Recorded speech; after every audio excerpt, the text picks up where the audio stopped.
Good morning, everybody. This is Chris Robinson, Robinson Ag Marketing, with today's pre-opening grain and livestock comments for Thursday, February 19th, 2026. A good pop last night in wheat, um, and we were able to get some good hedges on out there. We've been waiting for a while to try to protect close to 550 um, July 2026 wheat. We were able to do it last night. Um, if you don't have those options on and you want them, let me know. We didn't go all the way through harvest. I got 65 days, so we used a May dated 550 uh, put. So if you're interested in doing that, let me know. It protects next year's wheat.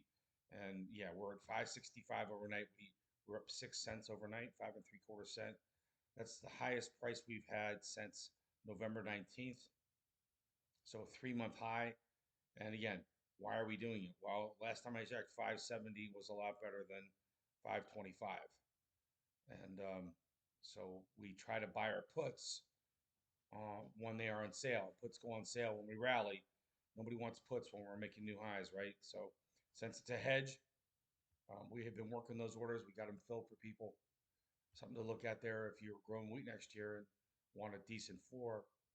And again, I like buying puts when we have, 40, 50 cent rallies.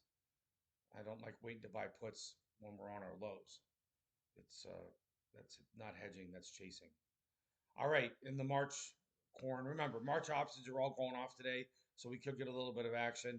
The funds remain short corn. I'd say, the best guesstimates, they're probably short about 40,000 corn. They're short about 75,000 wheat. They're long a buck 30, 130,000 soybeans. They are long bean oil, which has me worried because bean oil is, at contract highs out there in May. It's like Wile E. Coyote. If it doesn't get fed every day, we could get a correction. And soybean meal, they're still short about 15,000 contracts, but they certainly don't have a massive position on it. Anything. The only position that doesn't really make sense is their long soybeans. But since you're a producer, you're with them, so let's go with them, right? Let's not fight it. If these guys want to take beans higher because they think they know something about what's coming down the pike with China, God bless them. Let's go. We've got March beans up a penny and a quarter, May beans up 3/4 cent. New crop beans, though, it's interesting. They're hanging in there at 11.15, 11.16. I still think you're able to go out and protect $11 for 35 days or so for a very reasonable amount of money. We were getting them yesterday for less than 10 cents. But yeah, just try and take advantage of this rally. That's all I can tell you. We're not going to have a whole lot of news until I think the big one is going to be the pending intentions report on the 31st. Now, we are listening to the Ag Forum. They've come out with their estimate. We're going to have a swing in acres.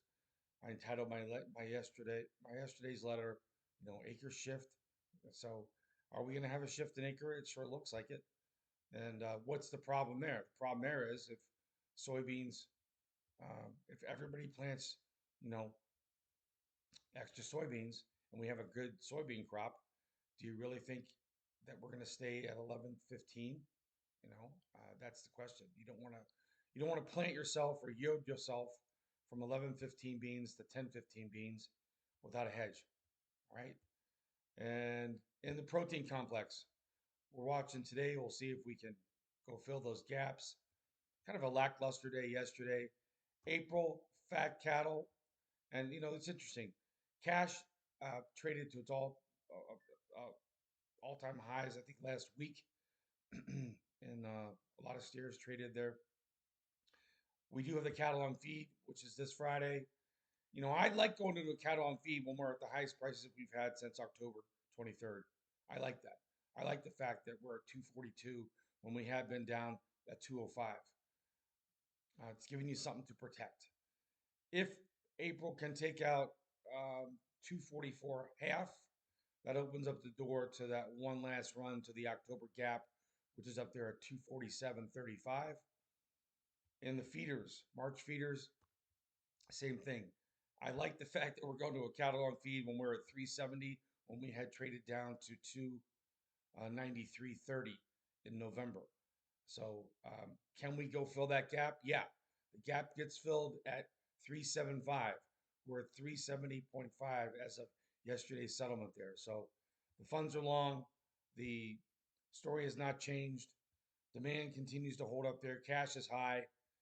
And again, what's going to turn us? It'll be something last time somebody said something. I mean, the first time Trump talked about Argentinian beef, we collapsed, right? And then the second time, market's like, yeah, we don't care so much. Say whatever you want. I didn't see anybody squealing on social media the last time. And also too, what was interesting is the Monday after he made the announcement about Argentina beef, a lot of people were saying, oh, we're going to be limit down again, and we're not. So when a market gets bad news and shrugs it off, that's a sign of underlying strength. I want to make sure, however, that we have a good floor because when the trap door opens up, it's too late to get the hedge. All right, guys, this is Chris Robinson, Robinson Ag Marketing. Give me a call, 312-638-8868. If you need help, if you just want to talk about, um, I don't know, the difference between using futures and options as a hedge, we can dig into that. Um, you guys have a great Thursday. Thanks.